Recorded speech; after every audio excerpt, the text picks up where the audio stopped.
فاسألوا أهل الذكر إن كنتم لا تعلمون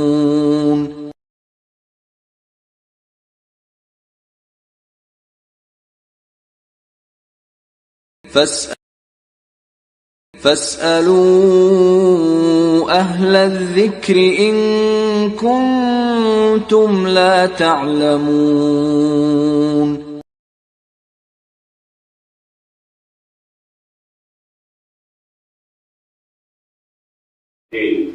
اسی نام سے بہت سارے علماء نے اس کتاب کو موسوم کیا ہے. اسی طرح عقیدۃ الرازیین کے نام سے بھی یہ رسالہ بہت مشہور ہے. اس رسالے میں امام ابن ابی حاتم الرازی رحمہ اللہ نے دو ائمہ امام ابو حاتم الرازی اور امام ابو زرعہ الرازی رحمہم اللہ کے عقیدے کو بیان کیا ہے، جس سے انہوں نے اس زمانے کے جو مشہور ان کے مراکز تھے ان تمام شہروں کے، ان تمام ملکوں کے علماء اہل سنت کا عقیدہ قرار دیا ہے. تو یہ فقط امام ابو حاتم الرازی یا امام ابو زرعہ الرازی کا اپنا عقیدہ نہیں ہے، بلکہ اس زمانے میں تمام علماء اہل سنت کا یہی عقیدہ تھا. اور یہ کون سا زمانہ ہے؟ امام ابو زرعہ الرازی رحمہ اللہ اور امام ابو حاتم الرازی رحمہ اللہ دونوں تیسری صدی کے بہت ہی جلیل القدر امام اور محدث ہیں. امام ابو زرعہ الرازی رحمہ اللہ وہ اسی کنیت اور نسبت سے مشہور ہیں، اور ان کا اصل نام ہے عبید اللہ بن عبد الکریم الرازی. عبید اللہ بن عبد الکریم الرازی، امام ابو زرعہ الرازی کا اصل نام ہے عبید اللہ بن عبد الکریم الرازی. وہ اسی ابو زرعہ کی کنیت سے مشہور ہے. ابو زرعہ الرازی کے کنیت اور نسبت سے وہ مشہور ہیں. الرازی یہ رئی کی طرف منسوب ہے، جو کہ اصفہان کا ایک علاقہ ہے، اور اسی کی طرف نسبت کرتے ہوئے رازی کہا جاتا ہے انہیں. امام مسلم رحمہ اللہ کی وفات کے تقریباً 3 سال بعد ان کی وفات ہوئی ہے، یعنی سن 200 کتنا ہوگا 264 ہجری کے اندر. تو سن 264 ہجری کے اندر وفات ہوئی ہے. یہ امام بخاری، امام مسلم، ابو داؤد، ترمذی وغیرہ کا زمانہ ہے. امام احمد بن حنبل رحمہ اللہ کا زمانہ ہے. بلکہ امام مسلم رحمہ اللہ نے اپنی صحیح کے اندر امام ابو زرعہ الرازی سے ایک حدیث روایت کی ہے. یعنی امام مسلم کے جہاں یہ ہم عصر تھے، وہی امام مسلم رحمہ اللہ نے ان سے اپنی صحیح کے اندر حدیث بھی روایت کی ہے، یعنی انہیں اپنے استاد کا درجہ عطا کیا ہے. اور علم و فضل کے اندر انتہائی عظیم مرتبہ پر فائز ہونے کی وجہ سے بہت سارے علماء نے امام ابو زرعہ الرازی کو امام بخاری اور امام مسلم کا ہم پلہ کہا ہے. جب ان کی سیرت کو بیان کرتے ہیں تو خصوصاً امام بخاری کے ساتھ ان کی تشبیہ دیتے ہیں کہ امام بخاری رحمہ اللہ کی طرح تھے. تو یہ کافی ہے ان کی تعریف کے لیے کہ امام بخاری رحمہ اللہ کے ساتھ ان کو ذکر کیا جاتا تھا. اللہ رب العالمین نے عجیب و غریب ان کو ذہانت عطا کی تھی. چنانچہ وہ کہتے کہ جو کچھ میں سنتا میرے دل کے اندر نقش ہو جاتا، جو کچھ سنتا میرے دل کے اندر نقش ہو جاتا. اس لیے جب میں راستے میں چلتا اور کہیں سے گانے بجانے کی کوئی آواز آتی تو اپنے کانوں میں انگلیاں ڈال لیتا تاکہ یہ چیز میرے دل کے اندر جا کے محفوظ نہ ہو جائے. اس طرح غلط چیزوں کے سننے سے اپنے آپ کو میں بچاتا، کیونکہ جو سنتا میرے دل کے اندر جا کے وہ نقش ہو جاتا. اگر غلط چیز سنو تو وہی چیز دل کے اندر کیا ہو جائے گی، گھر کر جائے گی. اس لیے اپنے کانوں میں انگلیاں ڈال لیا کرتے تھے. ان کی یادداشت کے لیے علماء نے بیان کیا ہے کہ تقریباً 6 لاکھ حدیثیں ان کو یاد تھی. امام احمد بن حنبل رحمہ اللہ فرماتے ہیں کہ جو احادیث ابھی موجود ہیں ان کی تعداد تقریباً 7 لاکھ سے کچھ زائد ہوں گی، اور ان میں سے تقریباً ابو زرعہ الرازی رحمہ اللہ کو 6 لاکھ حدیثیں یاد ہیں، تقریباً 6 لاکھ حدیثیں ان کو ابو زرعہ الرازی رحمہ اللہ کو یاد ہیں۔ خود ان سے منقول ہے، فرماتے ہیں کہ تقریباً 6 لاکھ حدیثیں مجھے اس طرح یاد ہیں جس طرح کہ عام لوگوں کو سورہ اخلاص یاد ہوتی ہے، قل هو اللہ احد، جس طرح عام لوگوں کو قل هو اللہ احد یہ سورہ یاد ہوتی ہے، اس طرح مجھے 6 لاکھ حدیثیں تقریباً یاد ہیں۔ یعنی صرف یاد ہی نہیں ہے، سورہ اخلاص کی طرح عام لوگوں کو جیسے حدیثیں یاد ہوتی ہیں، ابو زرعہ الرازی رحمہ اللہ فرماتے ہیں کہ تقریباً 6 لاکھ حدیثیں مجھے اسی طرح یاد ہیں۔ ایک شخص ایک دن امام ابو زرعہ الرازی رحمہ اللہ کے پاس آیا فتویٰ پوچھنے کے لیے، اپنے گھر کے اندر ان کا ایک مسئلہ ہو گیا تھا، اپنی بیوی کو انہوں نے کہا کہ اگر امام ابو زرعہ الرازی کو 1 لاکھ حدیثیں یاد نہ ہو تو تم کو طلاق۔ اس کے بعد پریشان ہو گیا کہ بتا نہیں ان کو یاد ہے یا نہیں ہے، ان کو پوچھنے کے لیے گئے کہ بتائیں کہ کیا ہوگا معاملہ، تو امام ابو زرعہ الرازی رحمہ اللہ نے کہا کہ اپنی بیوی کے ساتھ تم رہ سکتے ہو، کوئی مسئلہ نہیں ہے، یعنی تم حادث نہیں ہو، مجھے حدیثیں اتنی یاد ہیں۔ تو یہ ان کے حفظ کا حال تھا، اللہ رب العالمین نے اس طرح کی ذہانت سے انہیں نوازا تھا۔ اہل سنت والجماعت کے امام تھے، ائمہ کرام نے، شیخ الاسلام ابن تیمیہ رحمہ اللہ، حافظ ذہبی رحمہ اللہ، ان سے پہلے امام لالکائی رحمہ اللہ، اور تقریباً تمام ہی علماء کرام نے جو اہل سنت والجماعت کے معروف علماء ہیں، تقریباً تمام لوگوں نے بالاتفاق ان کے قول کو اہل سنت والجماعت کی دلیل کے طور پر نقل کیا ہے، تو یہ ان کی منقبت کے لیے کافی ہے۔ امام ابو حاتم الرازی، جن دونوں کی نسبت سے یہ کتاب ہے، الرازیین، عقیدۃ الرازیین میں دوسرے امام کون ہیں؟ امام ابو حاتم الرازی۔ امام ابو حاتم الرازی امام ابو زرعہ کے بارے میں کہا کرتے تھے، اذا رأيت الرازی ينتقص ابا زرعہ فاعلم انه مبتدع۔ اگر رئی کے اندر رہنے والے کسی شخص کو دیکھو کہ امام ابو زرعہ الرازی رحمہ اللہ کے تعلق سے غلط باتیں کرتا ہے، ان کی توہین کرتا ہے، ان کے تعلق سے غلط سلط چیزیں لوگوں کے درمیان پھیلاتا ہے، تو جان لو کہ وہ بدعتی ہے، تو جان لو کہ وہ بدعتی ہے۔ کوئی بدعتی ہی امام ابو زرعہ الرازی رحمہ اللہ کے تعلق سے کوئی غلط بات کہہ سکتا ہے۔ اگر کوئی اہل سنت والجماعت میں سے ہو، کوئی سلفی العقیدہ ہو، تو امام ابو زرعہ الرازی رحمہ اللہ کے تعلق سے کوئی غلط بات نہیں کر سکتا۔ تو یہ میزان تھے، یہ معیار تھے اس زمانے میں امام ابو زرعہ الرازی رحمہ اللہ۔ تو ان کے قول کو اس کتاب کے اندر امام ابن ابی حاتم رحمہ اللہ نے نقل کیا ہے۔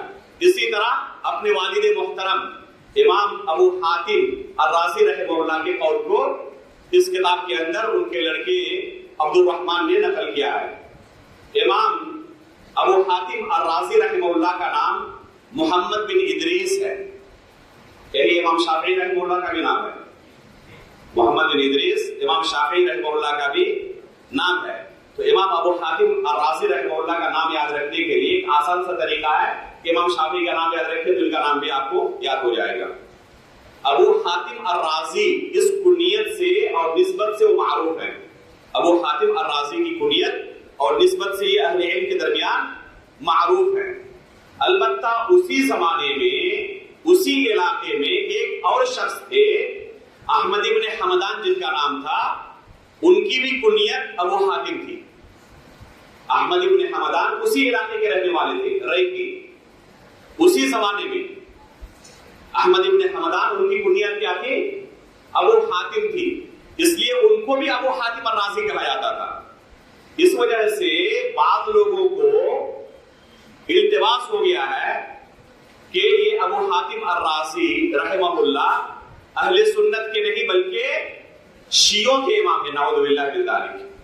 کیونکہ یہ دوسرے احمد ابن حمدان الرازی ابو حاتم کی کنیت سے جو معروف تھے، یہ کیا تھے؟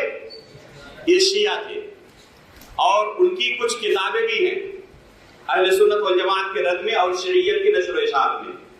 یہاں تک کہ دارالکتب المصریہ کے اندر جو بعض مخطوطات ہیں ان کے اندر امام ابو حاتم الرازی جو امام اہل سنت ہیں ان کی بعض کتابیں شیعی کی طرف اور شیعی کی بعض کتابیں امام اہل سنت امام ابو حاتم الرازی کی طرف منسوب ہو گئی ہے.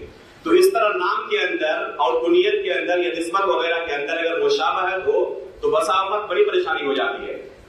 یہی حال ہوا امام ابن جریر طبری رحمہ اللہ کے ساتھ. اسی نسب کنیت کے ساتھ نسبت کے ساتھ ایک دوسرے شخص تھے جو کہ شیعی تھے، اور ان کے جرائم کو بعض لوگوں نے غلط فہمی کی بنا پر امام ابن جریر رحمہ اللہ کی طرف منسوب کر دیا اور ان کو متہم کر دیا کہ یہ شیعہ ہے. حالانکہ امام ابن جریر طبری رحمہ اللہ اور امام ابو حاتم الرازی رحمہ اللہ دونوں اس الزام سے بری ہیں. امام ابو حاتم الرازی رحمہ اللہ اہل سنت والجماعت کے متفقہ امام ہیں. ان کی اہل بدعت پر کتابیں موجود ہیں. الرد علی الجہمیہ کے نام سے انہوں نے کتاب لکھی تھی، اور اکثر و بیشتر تمام ہی سلفی علماء نے ان کے قول کو بھی اہل سنت والجماعت کے عقیدے کی دلیل کے طور پر ذکر کیا ہے.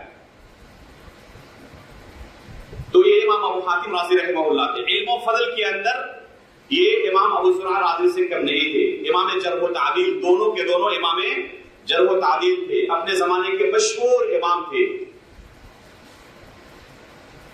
خصوصاً امام ابو حاتم الرازی رحمہ اللہ، ان کی سیرت پڑھیں طلبہ علم کے لیے ان کی سیرت میں سیکھنے کے لیے بہت ساری نصیحت کی چیزیں ہیں. انہوں نے طلب علم کے لیے جو مشقت برداشت کی ہے آج کے زمانے میں ہم سوچ تک نہیں سکتے کہ کوئی اس دین کو سیکھنے کے لیے، اس دین کی نشر و اشاعت کے لیے اتنی قربانی دے سکتا ہے. چنانچہ وہ خود اپنے بارے میں فرماتے ہیں کہ حدیث کی نشر و اشاعت کے لیے، حدیث رسول کو سیکھنے کے لیے میں نے اپنے پیروں پر تقریباً 8000 کلومیٹر کا سفر کیا ہے. پیدل تقریباً 8000 کلومیٹر کا پیدل میں نے سفر کیا ہے. کہہ رہے کہ اس کے بعد میں نے یاد رکھنا چھوڑ دیا. اس کے بعد تعداد آگے بھی جاری رہی لیکن میں نے یاد رکھنا چھوڑ دیا. کتنے ملکوں کا انہوں نے پیدل سفر کیا ہے. چنانچہ ایک قول ان سے مروی ہے، فرماتے ہیں خرجت من البحرین الی مصر ماشیا، بحرین سے مصر تک میں پیدل چلا طلب علم کے لیے. ثم الی الرملہ ماشیا، اور پھر مصر کے اندر علم حاصل کرنے کے بعد رملہ جانا ہوا تو وہاں بھی پیدل چلا گیا.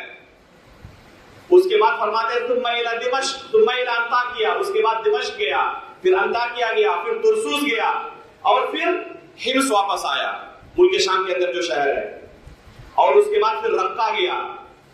یہ تمام ممالک انہوں نے پیدل سفر کیے تھے. کس کے لیے؟ دین کا علم حاصل کرنے کے لیے. آج کوئی طالب سوچ تک نہیں سکتا کہ کوئی پیدل طلب علم کے لیے اتنا سفر کر سکتا ہے. ان سے بھی مروی ہے کہ مکہ سے مدینے کے درمیان کتنی بار میں نے پیدل سفر کیا ہے. تقریباً 500 کلومیٹر کی مسافت آج کے دور میں ہے جب راستے ہموار ہو چکے ہیں. اس زمانے کے راستے آپ تصور کریں کہ کس طرح اس زمانے کے تھے جو ہموار نہیں تھے. آج راستے ہموار ہو جانے کے باوجود جہاں پہاڑ آیا وہاں سرنگ بنا کر سعودی حکومت نے کیا ہے، اس مسافت کو کم کر دیا ہے. اس کے باوجود تقریباً 500 کلومیٹر کی مسافت آج ہے. کہتے ہیں کہ مکہ سے مدینہ کتنی بار میں نے پیدل سفر کیا مجھے اب تعداد بھی یاد نہیں ہے. یہ صرف طلب علم کے لیے ان کی مشقت ہے.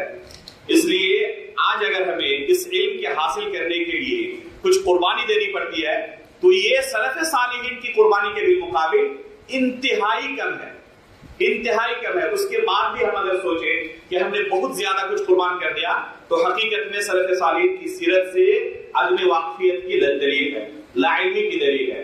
اس لیے یہ دین ہم سے قربانی چاہتا ہے، یہ علم ہم سے قربانی چاہتا ہے. اس کے بعد اس علم کو آپ حاصل کر سکتے ہیں حقیقت میں.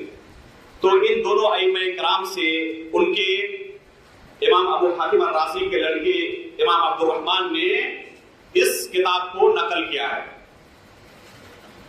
اب یہاں سے ہم کتاب کا جو اصل نص ہے اس کو پڑھیں گے. پڑھیں نص العقیدہ.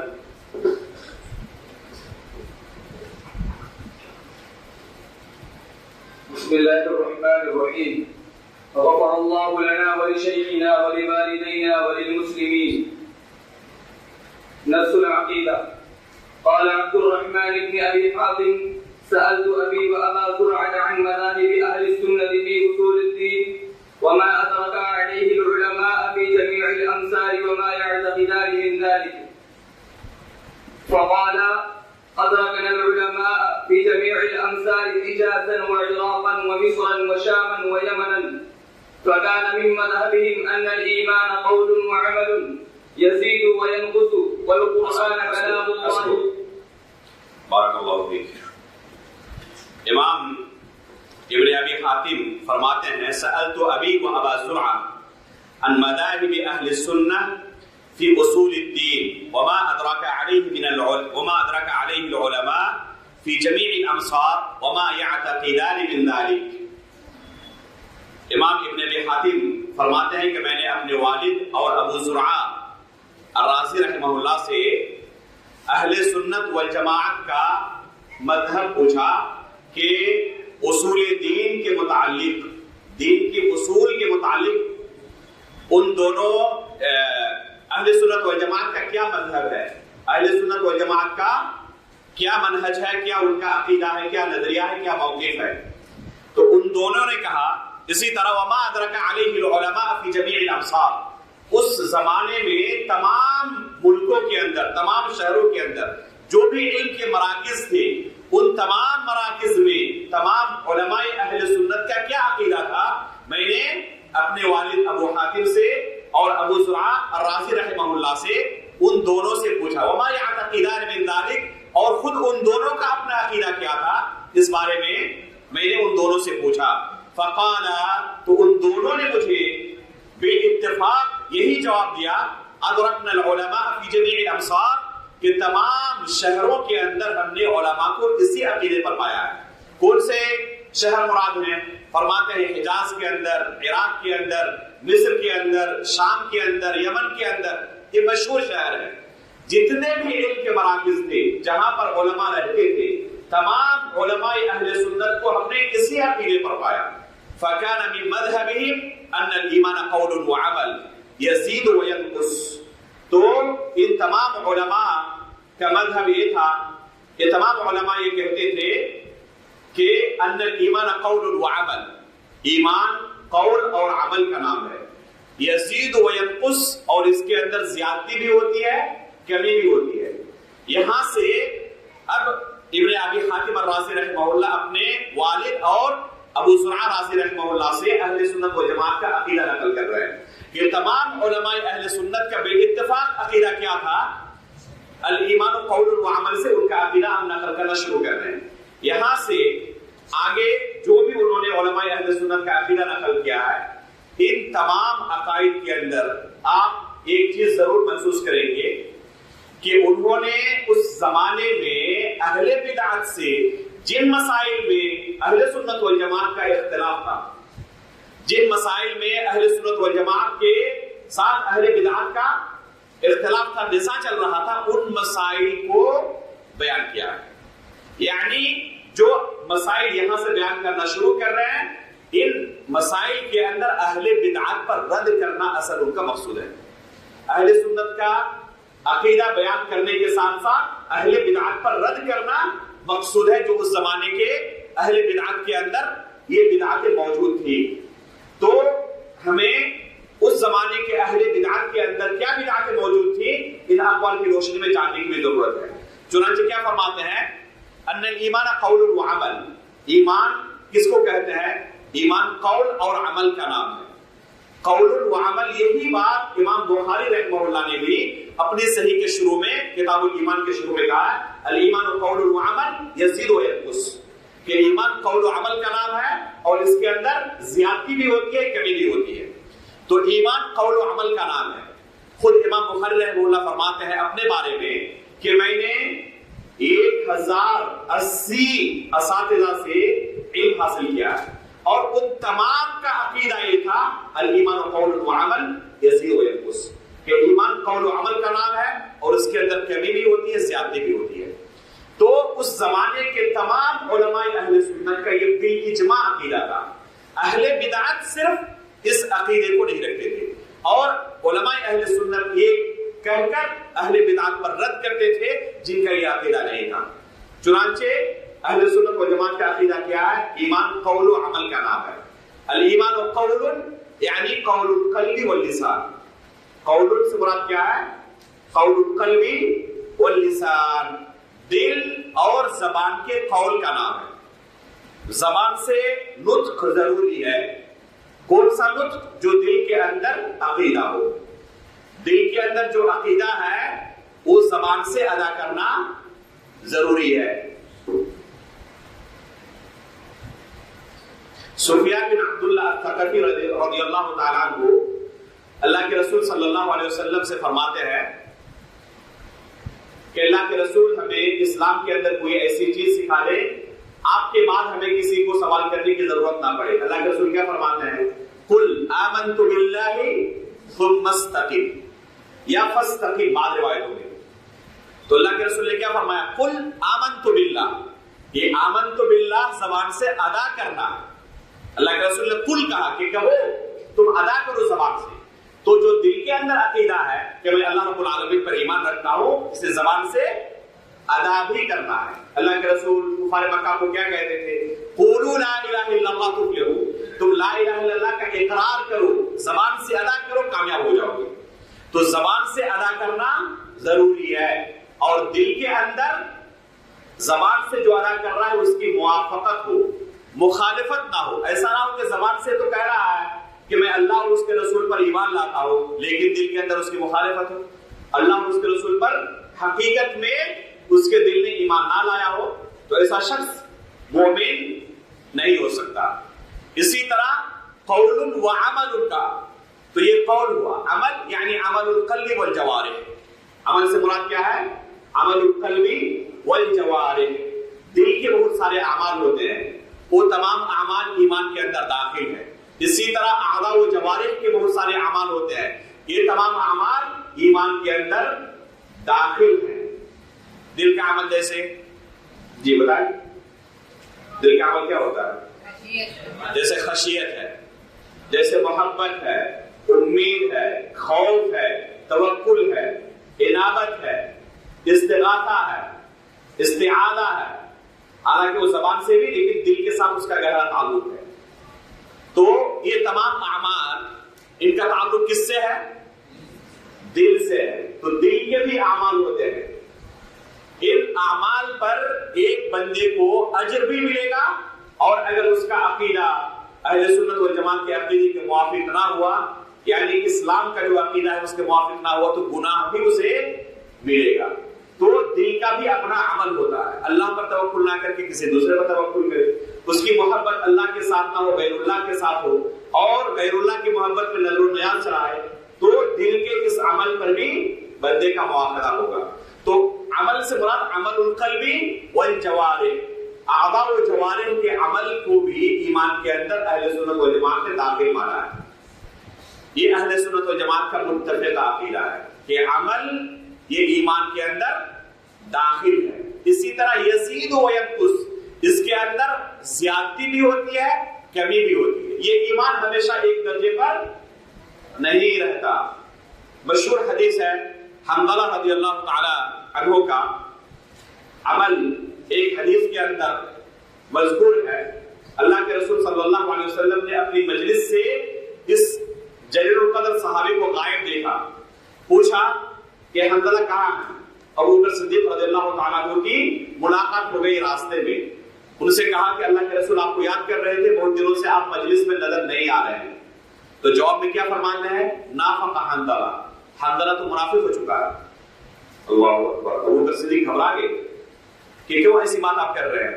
انہوں نے کہا کہ اللہ کے رسول کی مجلس میں ہوتا ہوں، اللہ کے رسول جنت و جہنم کا تذکرہ کرتے ہیں، دین کی باتیں بیان کرتے ہیں، اس وقت جو ایمان کی کیفیت ہوتی ہے، دل کی کیفیت ہوتی ہے، وہاں سے آنے کے بعد جب دنیا داری میں مشغول ہوتا ہوں، بال بچوں میں گھر کے اندر مشغول ہو جاتا ہوں، دل کی کیفیت تو نہیں رہتی. یہ تو منافقت ہے، کبھی کچھ. تو انہوں نے کیا کہا؟ میں منافق ہو چکا ہوں، اس لیے اللہ کے رسول کی مجلس میں اب نہیں جا رہا. ابوبکر صدیق فرماتے ہیں کہ اگر یہ منافقت ہے تو میں بھی تو منافق ہو چکا ہوں.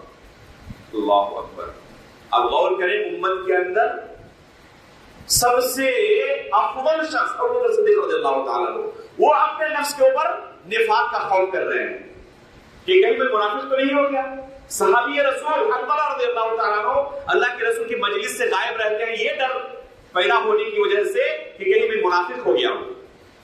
ابوبکر صدیق رضی اللہ تعالیٰ عنہ اللہ کے رسول کے پاس آتے ہیں اور یہ پورا کیس بیان کرتے ہیں کہ اس طرح حنظلہ رضی اللہ تعالیٰ عنہ بیان کر رہے ہیں اور اس وجہ سے وہ مجلس میں حاضر نہیں ہوتے. اللہ کے رسول صلی اللہ علیہ وسلم فرماتے ہیں کہ میری مجلس میں جس طرح تمہارے دلوں کی کیفیت ہوتی ہے، ہمیشہ یہ کیفیت باقی نہیں رہ سکتی. ولیکن ساعتاً وساعتاً یا حنظلہ، یہ کبھی کبھی دل کی کیفیت ہوگی. اگر جس طرح یہاں پر تمہارے دلوں کی کیفیت ہوتی ہے، بعد میں بھی یہی کیفیت رہے تو فرشتے تمہارے راستوں میں آ کر تم سے مصافحہ کریں. لیکن ہمیشہ دل کی اس کیفیت کا باقی رہنا ممکن نہیں ہے.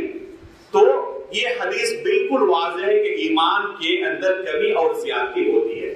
دل کی کیفیت ہمیشہ ایک ساتھ نہیں رہتی اور یہ ہر کوئی محسوس کرتا ہے. ایک بندہ آپ دیکھیں گے کہ کبھی گناہ کے اندر انتہائی جرأت مند ہوتا ہے، اسے کوئی نصیحت بھی کرے تو نصیحت کوئی کام نہیں آتی، بلکہ نصیحت کرنے والے کے پیچھے پڑ جاتا ہے. وہی بندہ دوسرے وقت اللہ رب العالمین کے سامنے زار و قطار ہوتا ہے. تو ایک حالت میں کبھی بھی کسی مومن بندے کی حالت نہیں رہتی، ہمیشہ دل کی کیفیت یکساں نہیں رہتی. تو ایمان کے اندر کمی اور زیادتی کا ہونا ہر شخص محسوس کرتا ہے. لیکن بعض اہل بدعت اپنے خاص اغراض و مقاصد کی بنا پر اس اصل کا انکار کرتے تھے اور کہتے تھے کہ ایمان کے اندر کوئی کمی زیادتی نہیں ہوتی ہے. یا تو مومن رہے گا یا مومن ایمان سے خارج ہو جائے گا اور ایمان سے نکل کر کیا ہو جائے گا؟ وہ کافر ہو جائے گا. دونوں کے درمیان کوئی راستہ نہیں ہے، یا تو کامل مومن یا پھر ایمان سے خارج اور کافر، دائرہ اسلام سے خارج. یہ نظریہ بعض اہل بدعت کا تھا. اہل سنت و جماعت اسی پر رد کرتے تھے اور کہتے تھے یزید و ینقص. تو چنانچہ اس کلام میں الایمان قول و عمل ویزید وینقص کے اندر اہل بدعت پر رد بھی ہے جو یہ عقیدہ نہیں رہتے. چنانچہ بعض لوگوں کا نظریہ یہ ہے اہل بدعت میں سے کہ ایمان کے لیے قول باللسان کی ضرورت نہیں ہے، زبان سے اقرار کرنے کی کوئی ضرورت نہیں ہے. اگر دل سے اللہ کو آپ نے پہچان لیا کہ یہ ہمارا رب ہے، صرف معرفت حاصل ہو گئی، اقرار کرے یا نہ کرے، صرف معرفت حاصل ہو گئی کسی کو اللہ رب العالمین کو تو مومن ہے، اتنا ہی کافی ہے. ابلیس کے بارے میں کیا خیال ہے؟ اللہ کی معرفت اس سے حاصل ہوئی تھی نہیں ہوئی تھی؟ اللہ تعالیٰ نے قرآن کریم کے اندر ابلیس کا قول نقل کیا ہے. کیا کہا اللہ تعالیٰ نے؟ رب قال رب فانظرنی الی یوم یبعثون. اللہ رب العالمین کے ربوبیت کا واسطہ دے کر ابلیس نے کہا تھا کہ اے پروردگار قیامت تک کی مجھے مہلت چاہیے اس بنی نوع انسان کو گمراہ کرنے کے لیے. اللہ رب العالمین نے اس کی دعا قبول بھی کر لی، فرمائش کو اللہ رب العالمین نے منظوری بھی دے دی اور اسے مہلت دے دی. تو ابلیس بھی اللہ رب العالمین کی معرفت رکھتا تھا نہیں رکھتا تھا؟ اہل بدعت کے اس قول کے مطابق یہ مرجیہ جہمیہ کا قول ہے. جہمیہ کے اس قول کے مطابق ابلیس بھی کیا ہوگا؟ کامل مومن ہو جائے گا.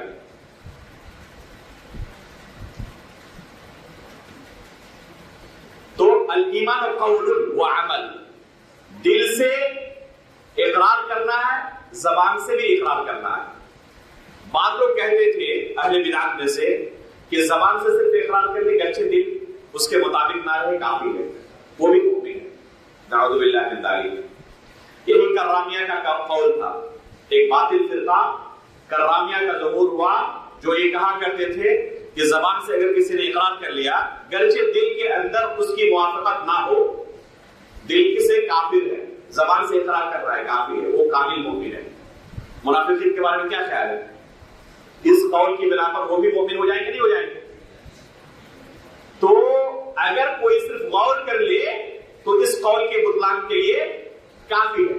اس کے باوجود بعض اہل بدعت چاہتے تھے کہ یہی اہل سنت والجماعت کا عقیدہ ہونا چاہیے، اللہ رب العالمین کی طرف سے یہی شریعت ہونی چاہیے. نعوذ باللہ من ذالک.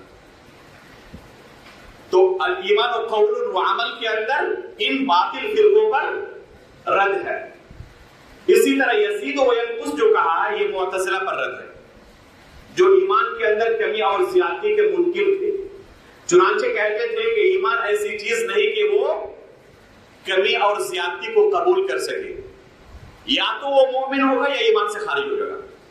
اس لیے وہ کہتے تھے کہ اگر کوئی گناہ کبیرہ کا ارتکاب کر لیتا ہے تو گناہ کبیرہ کا ارتکاب کرنے کی وجہ سے کیا ہو جائے گا؟ وہ سیدھا اسلام سے خارج، کافر.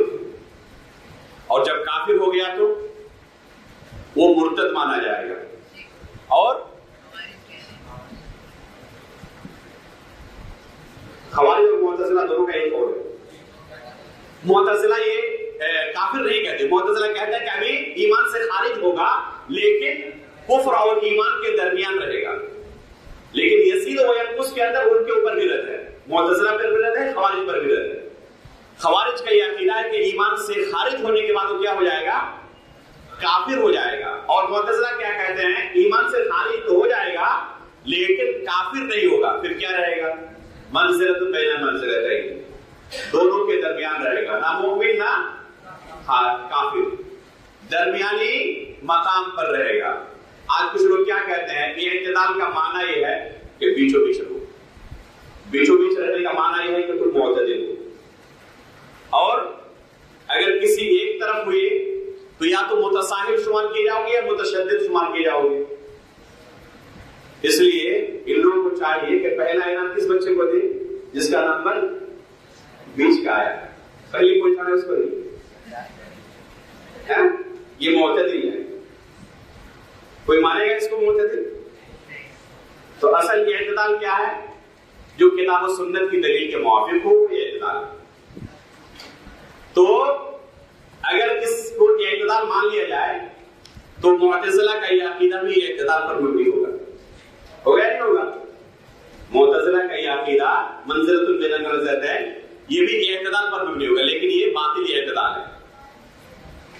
یہ اعتدال ہوا ہے جس پر قرآن و سنت کی دلیل موجود ہو، یہ ہے یہ اعتدال. تو یزید و ینقص سے کن پر رد ہے؟ معتزلہ پر بھی رد ہے، خوارج پر بھی رد ہے، جو ایمان کے اندر کمی اور زیادتی کے قائل نہیں ہیں. چنانچہ اسی وجہ سے کہتے ہیں کہ گناہ کبیرہ کا کسی نے ارتکاب کر لیا تو وہ شخص کیا ہوگا؟ دائرہ اسلام سے خارج. معتزلہ کے نزدیک وہ کافر تو نہیں ہوگا لیکن اسلام سے ضرور خارج ہو جائے گا، اور خوارج کے نزدیک کافر ہو جائے گا. اور جب کافر ہو جائے گا تو اس کا خون بھی حلال ہے. چنانچہ وہ کلمہ لا الہ الا اللہ کا اقرار کرنے والے بہت سارے مسلمانوں کو کافر سمجھتے ہیں اور ان کا خون حلال سمجھتے ہیں، نعوذ باللہ من ذالک. اور ان کے خلاف اس طرح فتنہ و فساد پھیلاتے رہتے ہیں اور اپنے ہی مسلمان بھائیوں کو قتل کرتے رہتے ہیں. اور یہ سلسلہ صرف اسی زمانے میں نہیں تھا، آج بھی جاری ہے. افسوس کی بات ہے کہ یہ سلسلہ آج بھی جاری ہے، جو اپنے ہی مسلمان بھائیوں کو کسی بدعملی کی وجہ سے کافر سمجھتے ہیں. یہاں تک کہ بعض لوگوں کی علامت بن چکی ہے، یہاں تک کہ تکفیر کرتے کرتے کرتے کرتے ان کی یہ حالت ہو چکی ہے کہ مسلمانوں کے ساتھ مسجدوں میں نماز جائز نہیں ہے کیونکہ امام کافر ہے. یہاں تک کہ مسجد نبوی کے اندر جا کر، مسجد حرام کے اندر جا کر ائمہ حرمین سے بھی ان کو الرجی ہے کہ ان کے پیچھے نماز جائز نہیں، یہ سب کافر ہے. اور مسجد نبوی کے اندر، مسجد حرام کے اندر بھی نماز نہیں پڑھتے، اپنے ہوٹل کے اندر اکیلے پڑھتے ہیں کیونکہ یہ سب کافر ہو چکے ہیں، نعوذ باللہ من ذالک. یہاں تک کہ بعض لوگ صرف اپنے آپ کو مسلمان سمجھتے ہیں، اپنے علاوہ کسی کو نہیں. ایک شخص کی ویڈیو میں نے کچھ دنوں پہلے نشر کی تھی. وہ شخص علنی اعلان کر رہا ہے کہ میرے علاوہ پوری دنیا میں کوئی مسلمان نہیں، میں بس اکیلا مسلمان ہوں. اب سوچیں کہ اس نظریے کے بھی لوگ پائے جاتے ہیں. تو یہ نظریہ اس زمانے میں موجود تھا اور ختم نہیں ہوا، آج بھی اس نظریے کے لوگ موجود ہیں. سوال کرنے والا پوچھ رہا ہے اس کا مطلب کہ اگر آپ کو موقع ملے تو آپ مجھے بھی قتل کر ڈالو گے. تو وہ شخص صراحت کے ساتھ کہہ رہا ہے کہ اگر میرے ہاتھ میں چھری نہ ہو تو کم از کم گلا گھونٹ کر بھی آپ کو بھی مارنے کی کوشش کرتا, لیکن ہاتھ بنے ہوئے ہیں میرے. تو اس نظریے کے لوگ موجود ہیں. ایسے لوگ اگر موقع پالے تو تمام لوگ کو قتل کر ڈالیں. چنانچہ اس کے نام پر کتنے ملکوں میں آج فتنہ و فساد پھیلا ہوا. اس لیے اہل سنت والجماعت کے اس عقیدے کو آج بھی لوگوں کے درمیان پھیلانا انتہائی ضروری ہے, اسی طرح جس طرح کے سلف صالحین کے زمانے میں ضروری تھا. اسی وجہ سے آپ پائیں گے امام بخاری رحمہ اللہ نے بھی اور امام مسلم رحمہ اللہ نے بھی تفصیل کے ساتھ اپنے صحیحین کی شروعات کس سے کی ہے؟ کتاب الایمان سے کی ہے, اور ان تمام احادیث کا ذکر کیا ہے جن سے اس باطل عقیدے پر رد ہوتا ہو. مثال کے طور پر ایک حدیث اللہ کے رسول صلی اللہ علیہ وسلم کی مشہور حدیث ہے شفاعت کے سلسلے میں کہ بہت سارے لوگ جو جہنم میں جا چکے ہوں گے اللہ کے رسول کی سفارش سے شفاعت سے ان کو جہنم سے نکالا جائے گا, جہنم میں جنت میں داخل کیا جائے گا. یہ کس بات کی دلیل ہے؟ جہنم میں کیوں کو داخل کیا گیا؟ کیونکہ ان کے اندر کبیرہ گناہیں موجود تھی, جہنم جانے کے اعمال انہوں نے انجام دیے تھے, اس وجہ سے ان کو جہنم میں داخل کیا گیا. ایسا تو نہیں ہو سکتا کہ وہ ایک دم گناہوں سے پاک تھا, اس کے باوجود اللہ رب العالمین نے اسے جہنم میں داخل کر دیا. تو یہ گناہ کبیرہ کا مرتکب تھا, جہنم میں داخل ہوا, لیکن اللہ کے رسول کی شفاعت سے جہنم سے نکال کر ان کو جنت میں داخل کیا گیا, جو اس بات کی دلیل ہے کہ یہ ایمان سے خارج نہیں ہوئے تھے, ابھی بھی مؤمن تھے. بے شمار دلیلیں ہیں, ہزاروں دلیلیں موجود ہیں کتاب و سنت کے اندر کہ ایمان کے اندر کمی اور زیادتی ہوتی ہے. جو اس کا منکر ہو اہل سنت میں سے نہیں ہو سکتا. اس کے بعد کیا فرمانے پڑے؟ والقرآن كلام الله غير مخلوق في جميع جهاته والقدر خيره وشره. ایک جملہ کر کے والقرآن کلام اللہ غیر مخلوق بجمیع جہاته. یہ جملہ اہل سنت والجماعت کے عقیدے کے طور پر انتہائی مشہور تھا سلف صالحین کے نزدیک. القرآن کلام اللہ غیر مخلوق, کہ قرآن اللہ کا کلام ہے, غیر مخلوق ہے. یہ امام ابو حاتم الرازی رحمہ اللہ, امام ابو زرع الرازی رحمہ اللہ اس زمانے کے تمام علماء اہل سنت کا عقیدہ نقل کر رہے ہیں کہ سب کیا کہتے تھے؟ قرآن اللہ کا کلام ہے. کیسا کلام؟ جس کے اندر حرف و صوت ہو, حرف ہو اور صوت ہو, آواز ہو. اللہ رب العالمین نے کیا کہا موسیٰ علیہ السلام کے بارے میں؟ فاستمع لما یوحی, جو آپ کے اوپر وحی کی جا رہی ہے اسے آپ کیا کریں؟ غور سے سنیں. اگر اس میں آواز نہیں ہے, صوت نہیں ہے تو سننا ممکن ہے. یہ اس بات کی دلیل ہے کہ حرف اور صوت ہے, اور بغیر حرف و صوت کے کسی کو کلام نہیں کہا جا سکتا. نماز کے اندر اگر کوئی کلام کرے تو نماز کیا ہوتی ہے؟ باطل ہو جاتی ہے. دل کے اندر خیالات آتے رہتے نہیں آتے رہتے نماز میں, تو اگر اس کو کلام کہا جائے تو کسی کی نماز ہوگی؟ تو دل کے خیالات کو کلام نہیں کہا جاتا. کلام کس کو کہتے ہیں؟ جس میں حرف ہو, آواز ہو, صوت ہو, اس کو کلام کہتے ہیں.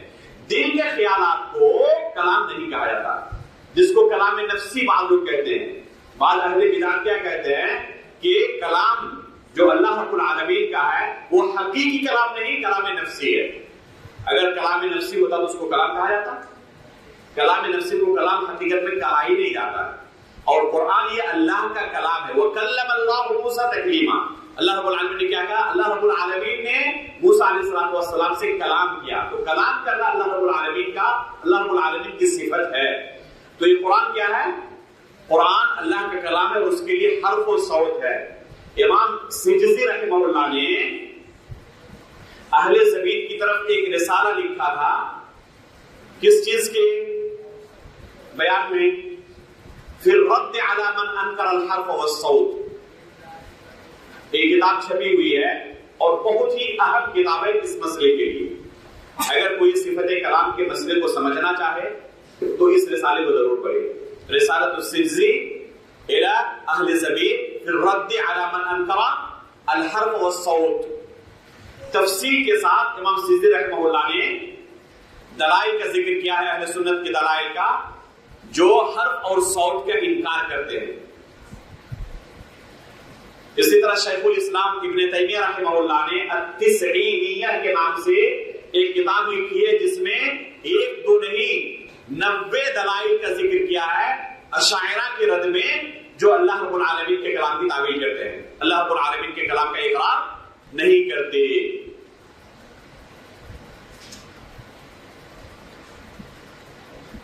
سن 120 ہجری کے اندر تقریباً یہ بدعت شروع ہوئی تھی اللہ رب العالمین کے کلام کا انکار کرنے کی، کہ قرآن اللہ رب العالمین کا کلام نہیں بلکہ مخلوق ہے.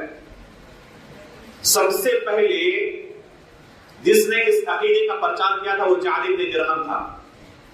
جعد بن درہم نے اس عقیدے کا پرچار کرنا شروع کیا تھا، جسے خالد بن عبداللہ رحمہ اللہ جو عراق کے امیر تھے عید کے دن اس کو قتل کیا تھا سن 120 ہجری میں تقریباً.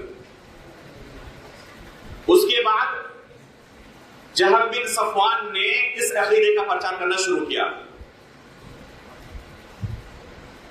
اور پھر جہل بن صفوان کے بعد بشر المریسی نے اس عقیدے کا پرچار کرنا شروع کیا جو کہ حقیقت میں یہودی تھا، مسلمان نہیں تھا.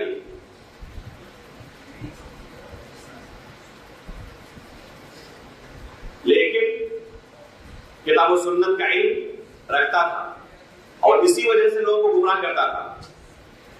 تو کتاب و سنت کا علم بہت سارے لوگ حاصل کرتے ہیں ہدایت حاصل کرنے کے لیے نہیں، گمراہ کرنے کے لیے. تو علم کا حاصل ہو جانا یہ صرف نعمت نہیں ہے، اہل سنت والجماعت کے منہج پر رہے یہ نعمت ہے. ورنہ بشر المریسی بہت بڑے فقیہ بھی تھے لیکن ساتھ میں بہت بڑے بدعتی بھی تھے، قرآن کو مخلوق کہا کرتا تھا. اہل سنت والجماعت کے جتنے ائمہ ہیں بالاجماع سب نے اس سے تحذیر کیا اور رد کیا ہے کہ اس سے علم کو نہیں لیا سکتا، کیونکہ کیا تھا؟ کفریہ عقیدے کا رکھنے والا تھا، قرآن کو مخلوق کہنے والا تھا.